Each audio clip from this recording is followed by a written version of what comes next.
నమస్తే మాధవిరెడ్డి గారు. నమస్తే అండి. మాధవిరెడ్డి గారు, ఇది $1 మిలియన్ క్వశ్చన్ ఏమో అని చెప్పేసి అనుకుంటున్నాను నేను. So I will ask you.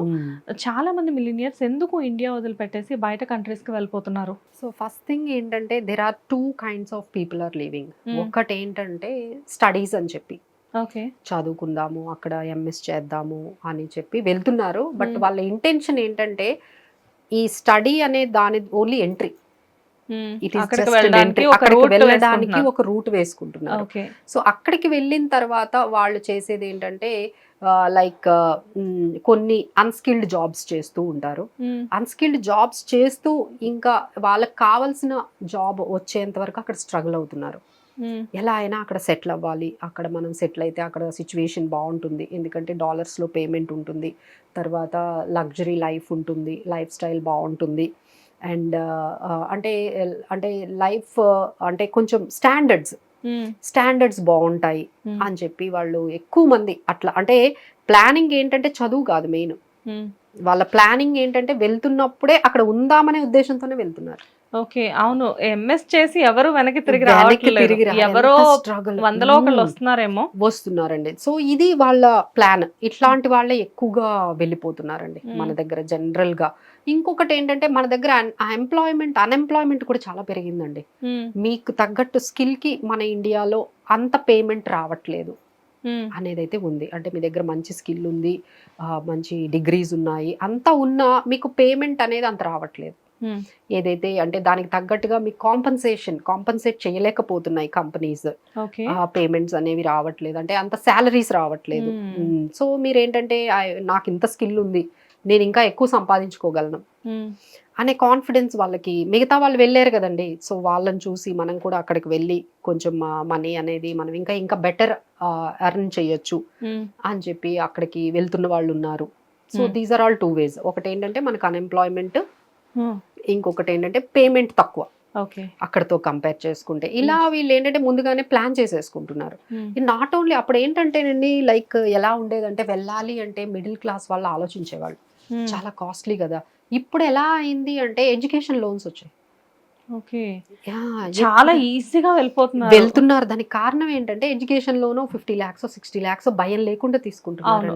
అప్పట్లో పేరెంట్స్ భయపడేవాళ్ళు, అప్పు 60 lakhs మనం ఎట్లా తీరుస్తాము అనేది. కానీ వాళ్ళు ఏం చెప్తున్నారంటే మేము అక్కడికి వెళ్ళి ఆ లోన్ మేమే తీర్చుకుంటాము. ఇలాంటిది ఫెసిలిటీ ఎప్పుడైతే వచ్చిందో మిడిల్ క్లాస్ వాళ్ళు కూడా ఆ 60-80 lakhs భయపడట్లేదు. ఒక ఊరి పేరు అయితే నేను చెప్పను, ఒక ఊరికి వెళ్తే నేను ప్రతి ఇంటికి ఒకళ్ళు ఎంఎస్ చేయడానికి యుఎస్ వెళ్తున్నారు. అది మేబీ ఒక పెద్ద బిల్డింగ్ లో వాళ్ళు అవ్వచ్చు, లేదంటే ఒక చిన్న పూరిపాకలో వాళ్ళు అవ్వచ్చు, మొత్తానికి ప్రతి ఇంటి నుంచి మాత్రం ఒక పర్సన్ అయితే ఎంఎస్ చేయడానికి. ఎందుకంటే అప్పుడు మీకు ఎక్కడైనా బయట కంట్రీస్ పంపించాలంటే మీ ఫైనాన్షియల్ గా చాలా సెక్యూర్డ్ గా హై లెవెల్లో ఉంటే పంపించేవాళ్ళు. ఇప్పుడు అదేం అవసరం లేదు కదండి. మీరు ఎలాంటి ఫైనాన్షియల్ బ్యాక్గ్రౌండ్ ఉన్నా మీకు లోన్స్ ఇస్తున్నారు కదా. మీరు ఆ యూనివర్సిటీకి వెళ్ళాలి అంటే వాళ్ళు లోన్స్ ప్రొవైడ్ చేస్తున్నారు. సో లోన్స్ తీసుకుని వెళ్తున్నారు. అక్కడికి వెళ్ళిన తర్వాత వాళ్ళు ఈ పేమెంట్ అంతా ఎవరు రెస్పాన్సిబిలిటీ తీసుకుంటున్నారు? పిల్లలు తీసుకుంటున్నారు. తీసుకుని ఎడ్యుకేషన్ లోన్ లో మనకి ఇంకా ఇంపార్టెంట్ ఏంటంటే మీకు ఏమి ప్రిన్సిపల్ అమౌంట్ అడగరు, మీరు ఏ ఈఎంఐలు కట్టక్కర్లేదు, ఓన్లీ ఇంట్రెస్ట్లు కడితే చాలు. అది మీ జాబ్ వచ్చిన తర్వాత కడితే సరిపోతుంది. ఆ ఫెసిలిటీ ఉంది కదండి. సో ఆ ఫెసిలిటీని అందరూ వాడుకుంటున్నారు. ఓకే, మనం 2 years వరకు ఏమీ పెద్దగా ప్రెషర్ ఉండదు మనకి. ఈఎంఐలు ఎప్పుడైతే మనకి జాబ్ వస్తుందో, ఎంఎస్ అయిపోయి చదువు ఎప్పుడైతే అయిపోతుందో అప్పటి నుంచి పేమెంట్ అనేది వస్తుంది కదా. దీనివల్ల ఎఫోర్డబిలిటీ అనేది పెరిగిపోయింది. ఈ ఎఫోర్డబిలిటీ పెరగగానే అందరూ అన్ని స్టేజెస్ లో ఉన్న వాళ్ళు కూడా, అన్ని క్లాసెస్ వాళ్ళు కూడా పంపించగలిగే సిచ్యువేషన్ కి వచ్చారు. ఇప్పుడు ఏంటంటే నాట్ ఓన్లీ యుఎస్, అప్పుడు ఏంటంటే కొన్ని కంట్రీస్కే వెళ్ళేవాళ్ళండి యుఎస్ అట్లా. ఇప్పుడు అలా కాదు కదా. కెనడా వెళ్తున్నారు, యూకే, ఆస్ట్రేలియా, న్యూజిలాండ్, Zealand there is everywhere we're seeing people are moving at different countries. ఈ కంట్రీ వీసా రిజెక్ట్ అయిందంటే ఇంకో కంట్రీ. కానీ మేడం చదువుకోవడానికి వీళ్ళు వెళ్దాం వరకు ఓకే, కానీ పెద్ద పెద్ద డాక్టర్స్ వెళ్తున్నారు, సాఫ్ట్వేర్ ఇంజనీర్స్ వెళ్తున్నారు, అంటే ఎంఎస్ చేయడానికి వెళ్ళి ఇంక అక్కడే సెటిల్డ్ అయిన వాళ్ళు కొంతమంది అయితే ఎంబీబీఎస్ కూడా కొన్ని కంట్రీస్ లో చీప్ గా ఉంది అని చెప్పేసి అక్కడికి వెళ్ళిపోయి వెళ్ళిపోయి అక్కడే సెటిల్ అయిపోతున్నారు. దీని వల్ల మన ఎకానమీ కూడా చాలా దెబ్బతినే ఛాన్సెస్ ఉంది కదా. ఎందుకంటే వాళ్ళు అక్కడ అక్కడికి వెళ్తే వాళ్ళకి కొంచెం సెక్యూరిటీగా ఉంటుందండి. అంటే మేము చాలా మంది క్లయింట్స్ తో మాట్లాడతాం కదా, అక్కడ సార్ మరి మీకు అక్కడ ఎక్స్పెన్సివ్ అంటే, ఎందుకమ్మా ఎక్స్పెన్సివ్, మాకు ఎడ్యుకేషన్ అంతా ఫ్రీ పిల్లలకి, హెల్త్ అంతా కూడా గవర్నమెంట్ సెక్యూర్డ్ గా చూసుకుంటుంది, రిటైర్మెంట్ కూడా ఉంటే మాకు రిటైర్మెంట్ పెన్షన్లు కూడా వస్తాయి, మాకు సోషల్ సెక్యూరిటీ ఎక్కువ ఉంటుందండి కంపేర్ టు ఇండియా.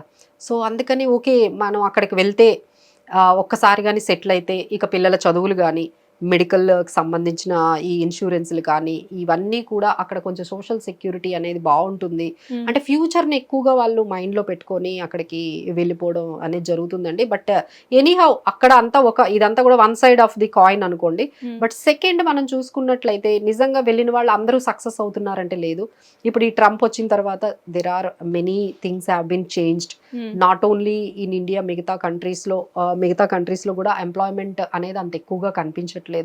ఎకనామికల్ గా కొంచెం స్లో డౌన్ అవుతున్నాయి కాబట్టి సో అంత ఈజీగా అక్కడికి ఏంటంటే ఇండియాకి అక్కడికి ఏంటంటే ఇక్కడ కొంచెం ఇన్ఎక్స్పెన్సివ్ ఉంటాయండి. ఇక్కడ మనం చాలా తక్కువలో కూడా మనం చాలా లగ్జరీగా ఉండొచ్చు.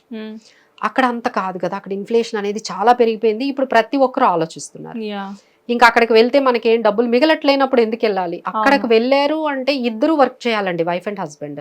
అందులో ఒక్కరే వర్క్ చేస్తే మాత్రం వెళ్ళడం వేస్ట్. ఇద్దరు వర్క్ చేస్తేనే ఒకరి శాలరీ అంతా కూడా ఎక్స్పెండిచర్కి అయిపోతే ఇంకొక శాలరీ మిగులుతుంది. ఇప్పుడు ఒక ఫ్యామిలీలో ఒక్కరే వెళ్ళి జాబ్ చేస్తున్నారు, మిగతా ఇద్దరు పిల్లలు వాళ్ళ వైఫ్ అందరూ డిపెండెంట్స్ అనుకోండి, నిజంగా వాళ్ళు చాలా ఫేస్ చేస్తున్నారండి. They are thinking to coming back, ఎందుకంటే అక్కడ చాలా ఎక్స్పెన్సివ్. సో ఇది ఒకటి మనం గమనించాం. ఇంకొకటి ఏంటంటే అందరూ గమనించాల్సింది, వాళ్ళు ఒక స్టేజ్ వరకే ఫ్రీ అండి, అంటే పిల్లల చదువులు కానీ ఏదైనా. బట్ వన్స్ వాళ్ళకి ఆ ప్రైమరీ ఎడ్యుకేషన్ అయిపోయిన తర్వాత హైయర్ ఎడ్యుకేషన్ చాలా ఎక్స్పెన్సివ్ ఉంటుంది, అప్పుడు మీరే పెట్టుకోవాల్సి ఉంటుంది. సో అక్కడ కూడా కొంచెం బాగా వాళ్ళు ఆలోచిస్తూ ఉన్నారు. సో ఇలా ఏంటంటే వెళ్తున్న వాళ్ళు ఒక రకంగా కొన్ని డైలమాస్లో అయితే ఉన్నారండి. బట్ అక్కడ ఉండడం మాత్రం చాలా కాస్ట్లీ. ఇండియాతో మనం కంపేర్ చేసుకుంటే చాలా బెటర్ అండి. సో దట్ ఇక్కడ ఏంటంటే మీకు ఎడ్యుకేషన్ బాగుంటుంది, ఎడ్యుకేషన్ తక్కువ ప్రైస్లో అవుతుంది. అలానే మనకి ఏదైనా మనం లివింగ్ ఎక్స్పెన్సెస్ కూడా కంపేర్ చేసుకుంటే మనకి ఇక్కడ బెటర్గానే ఉన్నాయి. ఇక్కడ కూడా బెటర్ ఆపర్చునిటీస్ ఉన్నాయి.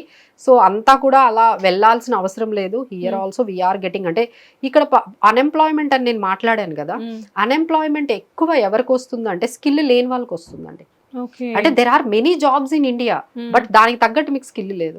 బట్ ఇక్కడే స్కిల్ లేకపోతే అన్ఎంప్లాయ్మెంట్ ఉన్నప్పుడు అక్కడికి వెళ్ళాక స్కిల్ ఎలా వస్తుంది? అదే అక్కడ ఏంటంటే అన్స్కిల్డ్ జాబ్స్ చేస్తున్నారు అందరూ. అక్కడ అందరూ కూడా అంటే వెళ్తున్న అందరూ 100 మంది కూడా మంచి జాబ్స్ లో ఏం లేరండి. అవును, I hope everyone might be knowing this truth. వాళ్ళందరూ కూడా అన్స్కిల్డ్ జాబ్స్ ఎక్కువ మంది. ఇక్కడ రూపీస్ వచ్చేవి, అక్కడ డాలర్స్ వస్తున్నాయి కాబట్టి అంటే అక్కడ చేయడానికి వాళ్ళకి ప్రాబ్లం ఏమి ఉండదండి. అక్కడ మిమ్మల్ని ఎవరు గుర్తించరు కదా, మీరు ఏం జాబ్ చేస్తున్నారు ఏం చేస్తున్నారా అని అవసరం లేదు. మీరు మీ ఇంటికి డబ్బులు పంపిస్తున్నారా, మీ లోన్లు కట్టేస్తున్నారా, మీరు డబ్బులు సంపాదిస్తున్నారా, ఇక్కడికి వచ్చి ప్లాట్లు కొంటున్నారా, ఇవే చూస్తారు కదా. మీరు అక్కడ ఏం చేస్తున్నారని ఎవరికి తెలుసండి. అవును. So that is also a reason, like అబ్బా ఇక్కడ ఇలాంటి మనం చెయ్యలేం కాబట్టి అక్కడికి వెళ్ళి అన్స్కిల్డ్ జాబ్ అయినా సరే స్ట్రగుల్ అయి చేసేస్తున్నారు. అది నాట్ ఓన్లీ అండి, దుబాయ్ వెళ్తారు, ఖతార్ వెళ్తారు, ఈ అరేబియన్ కంట్రీస్ కి వెళ్తూ ఉన్నారు అందరూ కూడా. సో దట్ ఏంటంటే ఇదే కష్టం అనేది అక్కడ పడితే ఎక్కువ మనీ వస్తుంది. This is how people are. అంటే ఇక్కడ ఎంతైతే మనం కష్టపడుతున్నామో ఇంత ఈక్వలెంట్ కష్టం అక్కడ పడితే మనకి ఇక్కడ కన్నా 3 times ఎక్కువ సంపాదించవచ్చు. సో ఇలా వెళ్తూ ఉన్నారండి. బట్ వాళ్ళకు ఉన్నవైతే వాళ్ళ కష్టాలు అయితే వాళ్ళకు కూడా ఉన్నాయి. బట్ స్టిల్ ఎందుకంటే ఈ చేంజెస్ అనేవి ఒక రకమైన చేంజెస్ ఎప్పుడు మారిపోతూ ఉంటాయి రూల్స్. అప్పుడు మళ్ళీ ఏం చెయ్యాలి, మళ్ళీ బ్యాక్ వచ్చేయాలి. అక్కడ జాబ్ పోతే ఎట్లా ఉండాలి, ఇప్పుడు అక్కడ కూడా జాబ్ లేకుండా ఎక్కువ రోజులు ఉండనియట్లేదండి. ఫస్ట్ థింగ్ రూల్స్ అన్ని మారిపోయాయి. సో వెళ్లే వాళ్ళందరూ కూడా ఇంకొకసారి అప్పుడులా లేదండి సిచ్యువేషన్. సో జాబ్స్ లేకుండా మీరు 6 months మించి ఉంటే they're asking you to leave. ఏదో వెళ్ళిపోయి ఫాస్ట్ గా సంపాదించుకుందాం అనుకునే కంటే ఒక స్టెప్ ముందుకు వేసేటప్పుడు ఆలోచించుకొని వేయాలండి. ఫైనాన్షియల్ గా మీ పిల్లల విషయంలో అవన్నీ కూడా ఎడ్యుకేషన్ మళ్ళీ అటు ఇటు చేంజ్ అయిపోతూ ఉంటే పిల్లలకి ఎడ్యుకేషన్ కూడా చాలా ఇబ్బంది అవుతుంది. అక్కడ వాళ్ళు అడ్జస్ట్ అవ్వలేరు. ఇక్కడికి వచ్చిన తర్వాత అక్కడ స్టడీస్తో ఇక్కడ కంపేర్ చేసుకుంటే ఇక్కడ చాలా మనకి ఏంటంటే చాలా కాంప్లెక్స్ ఉంటుంది, అక్కడ చాలా ఈజీగా ఉంటుంది. అక్కడ చదివిన వాళ్ళు ఇక్కడ మళ్ళీ చదవలేరు. సో ఇలాంటివి చాలా ఉంటాయండి. ప్రాపర్గా అన్ని ప్లాన్ చేసుకొని, ఎందుకంటే this is very huge decision కదా.